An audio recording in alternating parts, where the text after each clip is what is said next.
예, 오늘은 구약에 계시된 예수 그리스도라는 주제로 49번째 시간입니다. 지난 시간에는 시편 47편을 통해서 이 땅에 이루어질 천년 왕국에 관하여 말씀을 나누었는데요. 오늘은 시편 110편을 통해 예수 그리스도의 통치에 대하여 말씀을 나누겠습니다. 그러면 시편 110편을 보겠습니다. 110편입니다.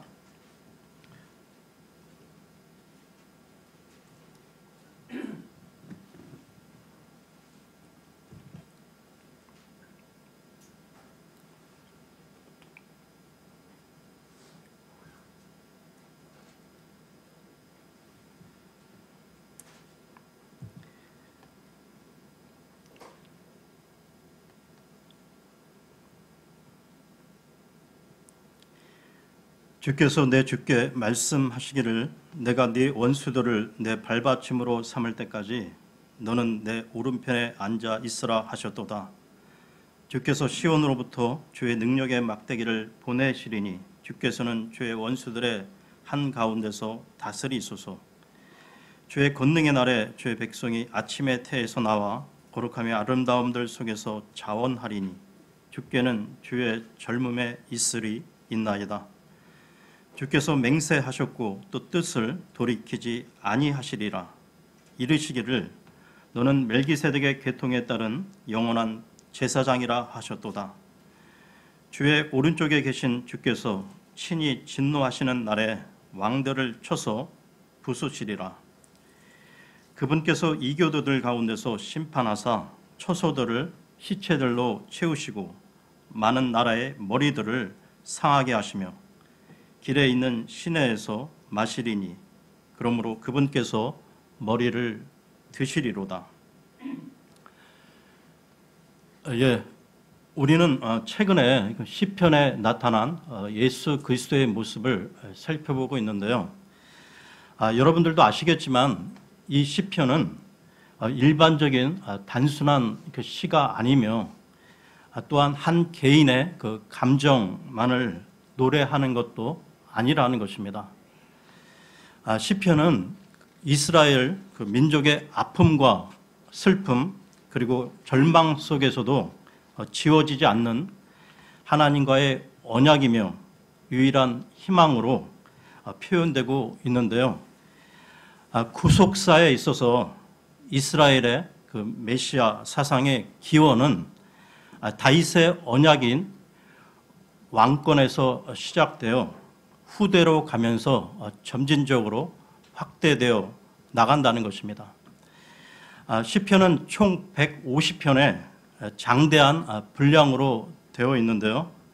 그 150편 가운데 우선 메시아의 그 직분에 있어서는 영광의 왕이요 하나님의 아들이며 영원한 대제사장 그리고 창조주, 목자 등등 우리는 곳곳에서 많은 시편들이 메시아 사상을 담고 있음을 보게 됩니다.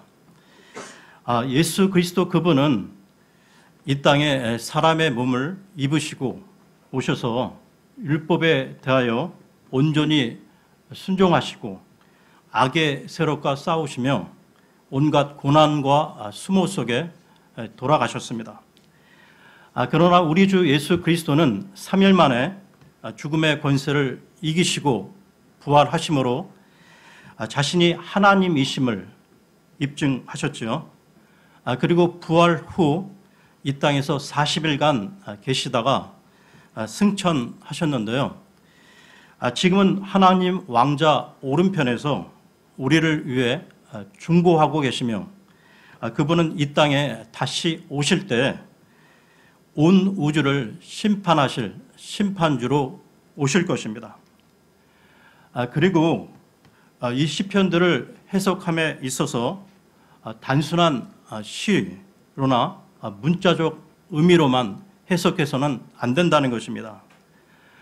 또한 시편 그 기자의 감정만을 느끼고 해석해서도 안 된다는 것이죠.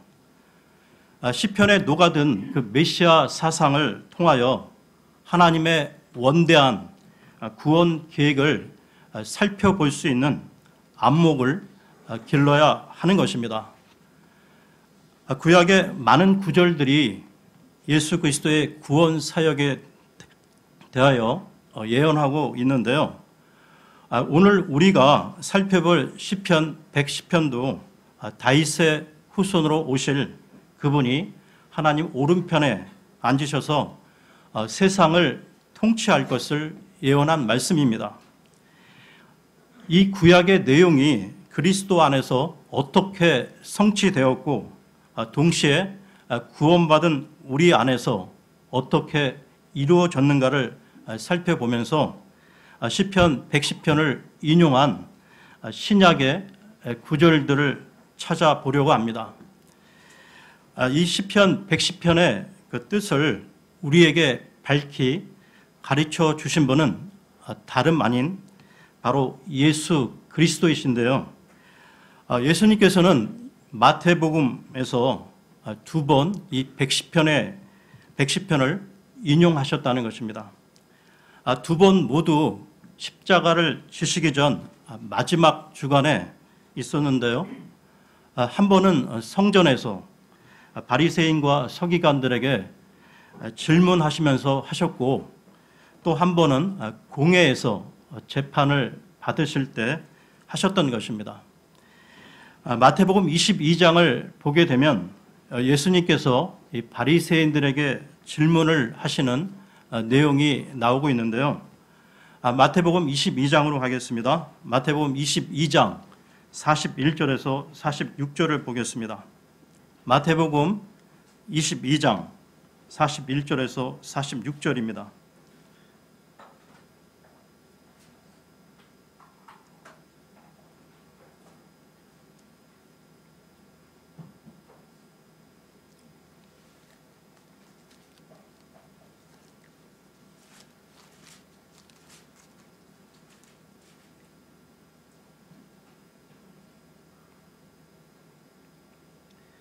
바리새인들이 함께 모여 있을 때에 예수님께서 그들에게 물어 이르시되 너희는 그리스도에 대하여 어떻게 생각하느냐?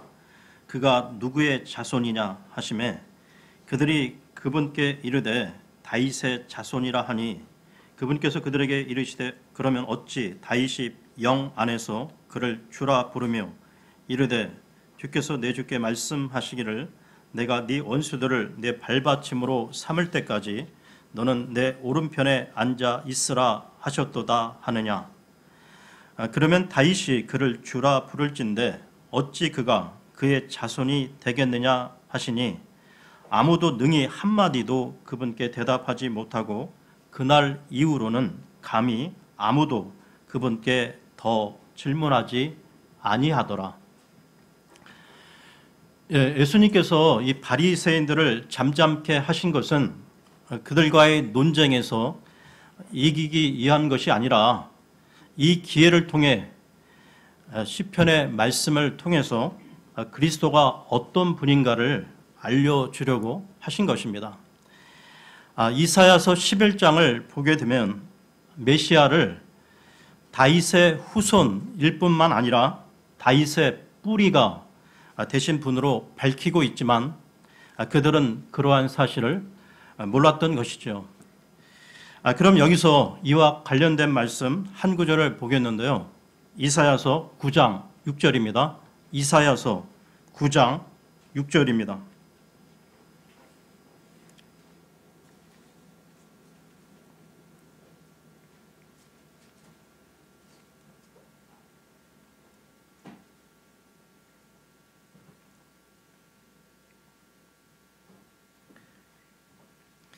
이는 한 아이가 우리에게 태어났고 한 아들을 우리에게 주셨는데 그의 어깨에는 정권이 놓이고 그의 이름은 놀라우신 이 좋은 자 강하신 하나님 영존하는 아버지 평화의 통치자라 할 것이기 때문이라.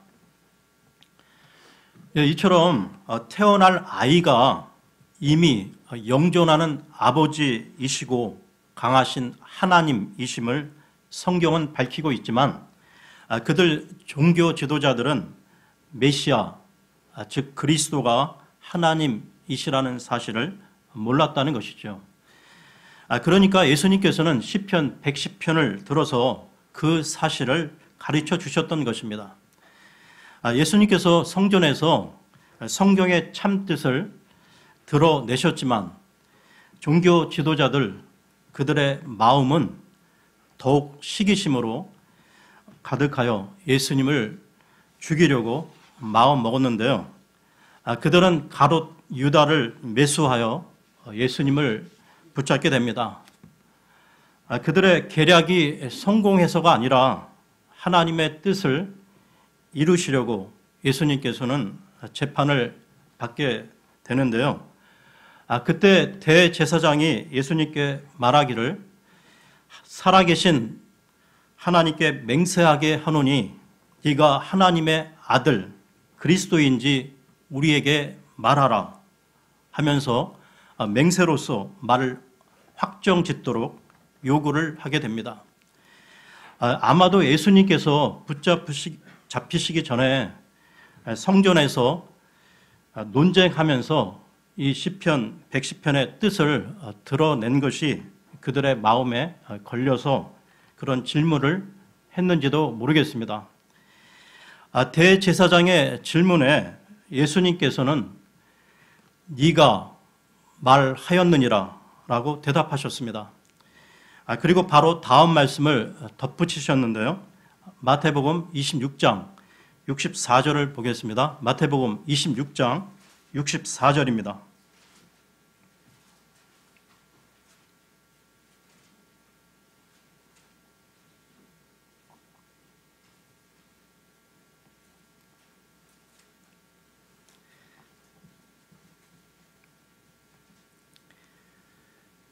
예수님께서 그에게 이르시되 네가 말하였느니라. 그러할지라도 내가 너희에게 이르노니 사람의 아들이 권능의 오른편에 앉아 있는 것과 하늘의 구름들 가운데서 오는 것을 이후에 너희가 보리라 하시더라. 이 말을 들은 대제사장은 자기 옷을 찢고 예수님을 신성모독의 제목으로 죽일 작정을 하게 되는데요. 그러면 예수님께서는 왜 이 말을 덧붙여서 대답을 하셨을까요? 사람의 아들이 권능의 오른편에 앉는 것과 하늘 구름을 타고 온다고 말씀하시면 그 신성모독죄로 사형 언도를 받을 것을 모르셨겠습니까? 당연히 예수님은 다 아셨고 십자가로 가시려고 그렇게 덧붙여 말씀하신 것입니다. 우리는 여기서 시편 110편이 풍성하게 성취되는 것을 보게 되는데요. 두 가지 점에서 그렇습니다. 첫째는 시편 110편 1절을 인용하면서 자신이 하나님 왕자 오른편에 앉을 것을 밝히셨는데요. 그것은 구약의 그 희생 제사를 완성할 제사장으로서 자기의 몸을 화평, 헌물로 바치는 것과 관련이 있음을 알려주신 것입니다. 다시 말해서 자기 백성을 저희 죄 가운데서 구원하실 왕은 자기의 몸을 희생, 헌물로 바치는 제사장으로서의 그 일을 이룰 것이라고 가르쳐 주신 것입니다. 110편 1절의 왕의 직분과 110편 4절의 제사장 직분은 그리스도의 그 십자가에서 하나가 되는데요. 우리는 이 내용을 사도들의 가르침에서 더 잘 알게 된다는 것입니다. 두 번째는 시편 110편이 예수님을 통해 성취되는 데 있어 초림과 재림의 그 두 가지 단계로 성취된다는 사실을 알려주는데요. 예수님께서 지금 고난을 당하시지만 고난 후에는 하나님 오른편에 앉으실 것이고 장차 하늘 구름을 타고 이 땅에 오셔서 심판을 행하실 것을 밝히셨다는 것입니다. 다윗의 후손일 뿐만 아니라 다윗의 주가 되시는 예수님께서는 십자가와 부활과 승천으로 백시편의 뜻을 친히 이루셨는데요. 제자들은 그 일의 증인이고 부활하신 예수님에게서 구약을 그리스도에 대한 말씀으로 다시 배웠던 것입니다.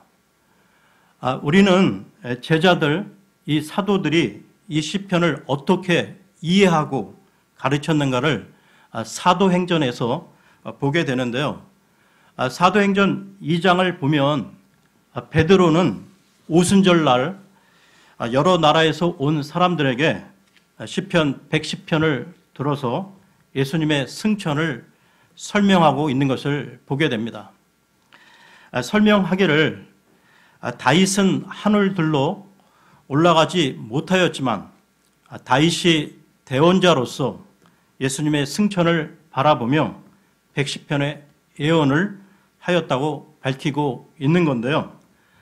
사도행전 2장 34절, 35절을 보겠습니다. 사도행전 2장 34, 35절입니다.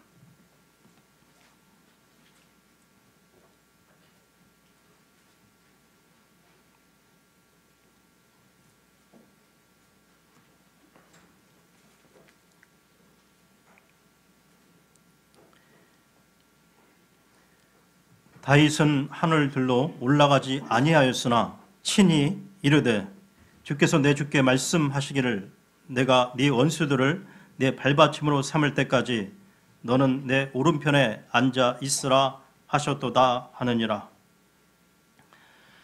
사도들은 시편 110편이 예수님의 승천에서 성취되었다고 하면서 동시에 주님의 재림과 심판을 선포했는데요. 모든 것을 회복하기까지는 예수님이 하나님 왕자 오른편에 계시겠지만 정하신 때가 되면 하나님의 원수들을 심판하러 오신다는 것입니다. 주님의 재림을 놓고서 사도들은 회개를 촉구했는데요. 주님께서 다시 오셔서 심판하실 것이므로 주님의 복음을 믿고 돌이키라고 한 것입니다. 베드로가 이 복음을 전할 때 그의 말을 듣고 있던 청중들은 예수님을 십자가에 못 박은 자들인데요. 그들을 향하여 베드로는 너희가 십자가에 못 박은 이 예수님을 하나님이 주와 그리스도가 되게 하셨느니라 하고 그들의 죄를 지적하며 회개를 촉구했던 것입니다. 그 결과 그날에 3,000혼가량이 회개를 하고 침례를 받는 대역사가 일어나게 된 것이죠. 110편에서 예언된 왕이 하나님으로부터 위임받아 다스린다고 나와 있는데 우리는 그 사실도 승천하신 그리스도에게서 성취되는 것을 보게 됩니다.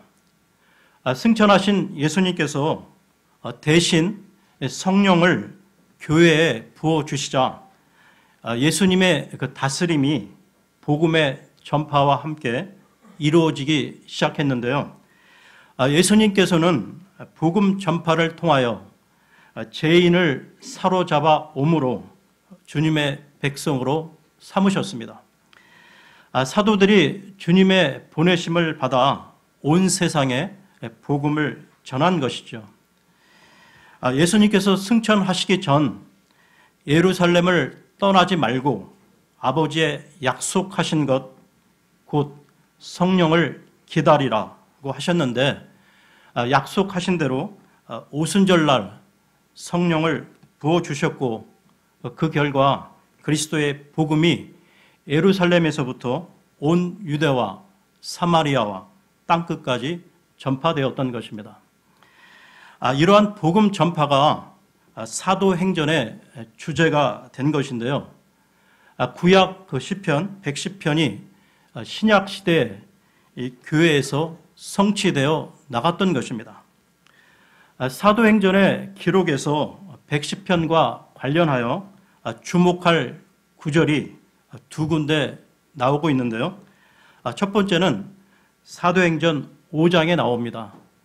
사도행전 5장 30절에서 32절을 보겠습니다. 사도행전 5장 30절에서 32절입니다.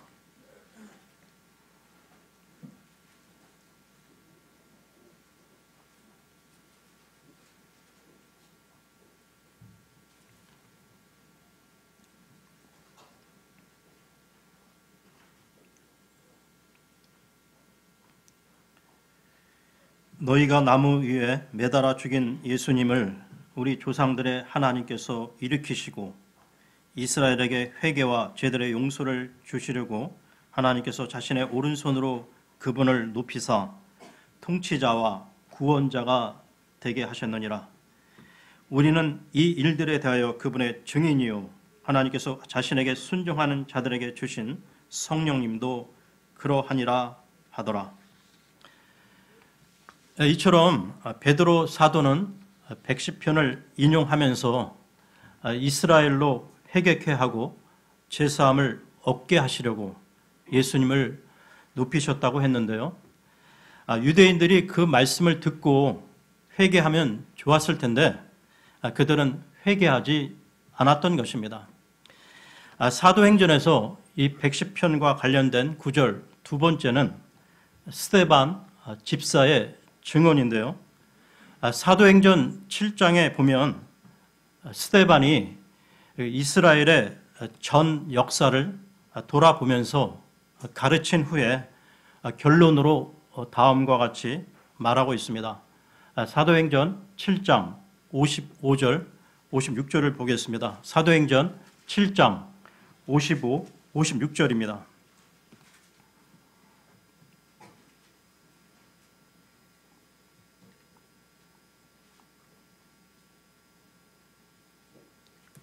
그가 성령님으로 충만하여 똑바로 하늘을 우러러보며 하나님의 영광과 예수님께서 하나님의 오른편에 서 계신 것을 보고 이르되 보라 하늘들이 열리고 사람의 아들이 하나님의 오른편에 서 계신 것을 내가 보노라 하매. 스데반도 하나님의 오른편에 계신 그리스도, 높여지신 그리스도를 증언하였지만 유대인들은 자기들의 길을 막고 스데반을 돌로 쳐서 죽였던 것입니다. 이처럼 유대인들은 유대인의 왕으로 오신 예수 그리스도를 받아들이지 않으므로 하나님께서는 로마 제국을 통해 예루살렘 성전을 회파하셨는데요. 그럼에도 불구하고 그 와중에 예수 그리스도는 복음 전파를 핍박하던 사울에게 나타나셔서 변화시킴으로 주님의 종으로 쓰셨던 것입니다. 스데반의 증언은 바울 사도의 그 회심에도 큰 영향을 주었을 것이고 우리는 사도 바울을 통해서 시편 110편의 말씀을 보게 된다는 것이죠. 바울 사도는 예수님께서 하나님 오른편에 계신다는 것을 스데반에게서 처음 들었을 것입니다. 그에게는 스데반의 증언이 아주 인상적이었을 것이고 그리고 얼마 후에 부활하신 예수님과 직접 부딪히게 되는데요. 시편 110편과 관련해서 로마서 8장으로 가겠습니다. 로마서 8장 33, 34절입니다. 로마서 8장 33, 34절입니다.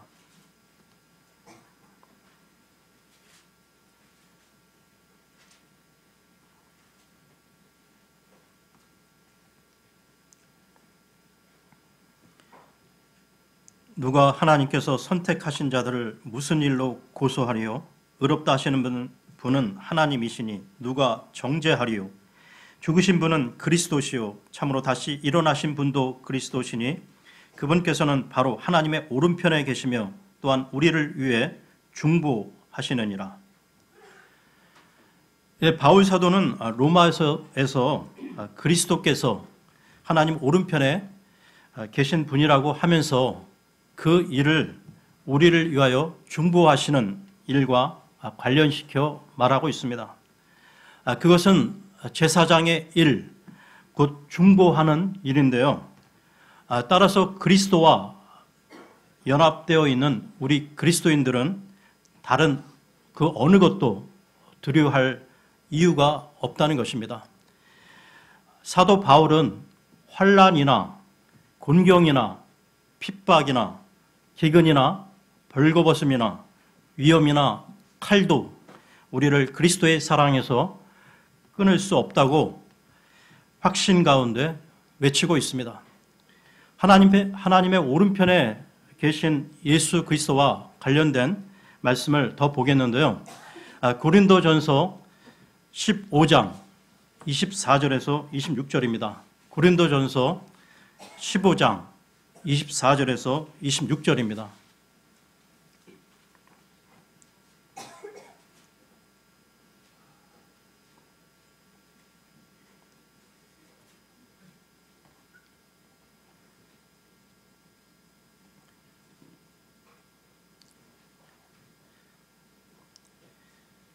그때 끝이 오리니 곧 그분께서 모든 치리와 모든 권세와 권능을 물리치시고 왕국을 하나님 곧 아버지께 넘겨드리실 때라.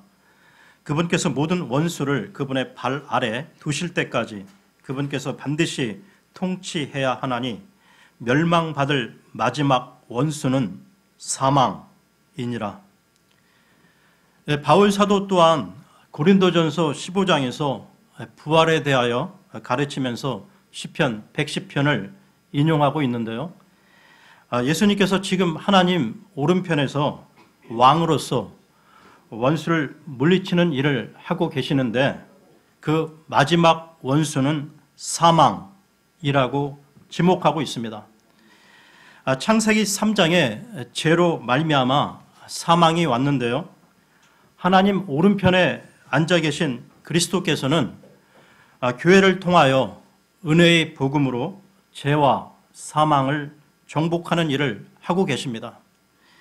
그리고 잠시 후 주님께서 다시 오셔서 사망을 멸하시고 모든 것을 하나님께 돌려드릴 것입니다. 여러분, 지금 인류의 역사는 그냥 흘러가는 것이 아니라 전체적인 틀 가운데 그리스도의 왕권이 행사되고 있고 마지막에 완성될 것인데요. 이것이 고린도전서 15장에서 가르치는 부활의 핵심이요 결론인 것입니다. 사도 바울은 에베소 교회에 보내는 서신에서도 다음과 같이 가르치고 있는데요.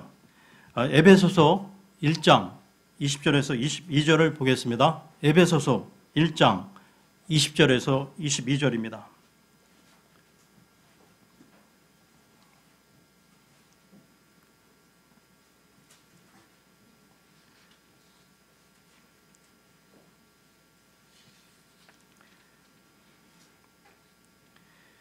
그분께서 그리스도를 죽은 자들로부터 살리시고 하늘의 처소들에서 자신의 오른편에 그분을 앉히실 때에 그 권능을 그분 안에서 발휘하사 그분을 모든 정사와 권능과 강력과 통치와 이 세상뿐만 아니라 오는 세상에서 불리는 모든 이름보다 훨씬 위에 두셨고 또 모든 것을 그분의 발 아래 두셨으며 그분을 모든 것 위에 머리가 되게 하사 교회를 위해 주셨느니라. 이처럼 하나님의 능력이 첫째는 그리스도를 부활시키는 데 역사하셨고 둘째는 예수 그리스도를 하나님 오른편에 앉히시고 만물을 그의 발 아래 복종케 하시는 일에서 나타났다고 하였습니다. 그리고 에베소서 2장에서는 그리스도에게 나타난 그 능력이 믿는 우리들에게 두 가지로 나타났다고 알려주고 있는데요. 첫째는 범법과 죄들 가운데 죽었던 우리를 그리스도와 함께 살리신 것입니다. 둘째는 말씀을 직접 찾아보겠는데요. 에베소서 2장 6절을 보겠습니다. 에베소서 2장 6절입니다.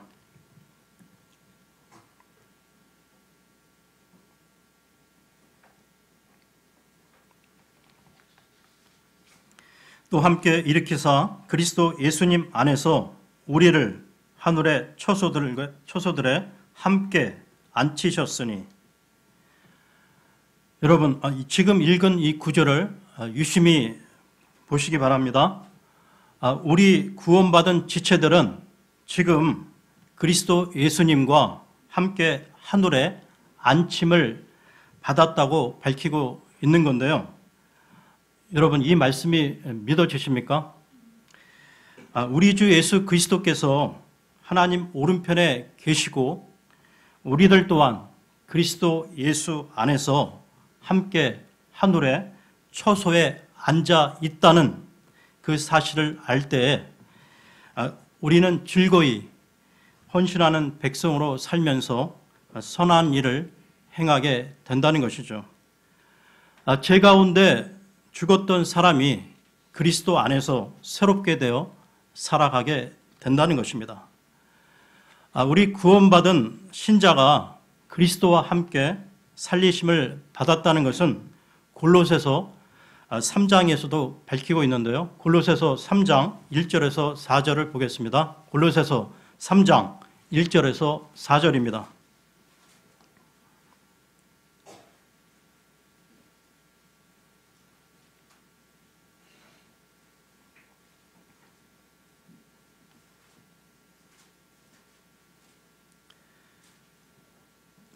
그러므로 너희가 그리스도와 함께 일으켜졌거든 위에 있는 그것들을 추구하라.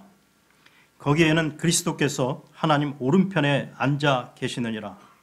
위에 있는 것들에 너희의 애착을 두고 땅에 있는 것들에 두지 말라.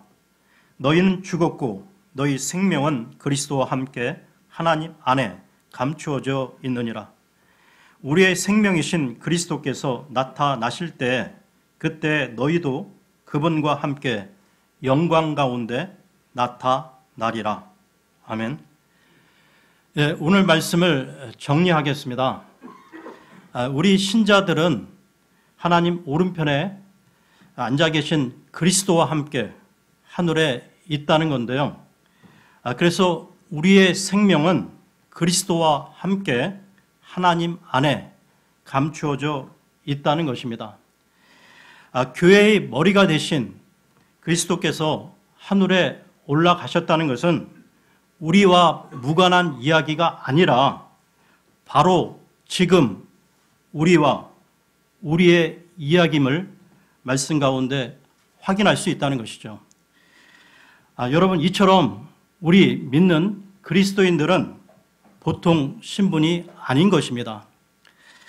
이 땅에서의 고난 가운데서도 우리의 정체성을 잊지 마시고 감사와 기쁨 가운데 성령 충만을 지속하시기를 바랍니다.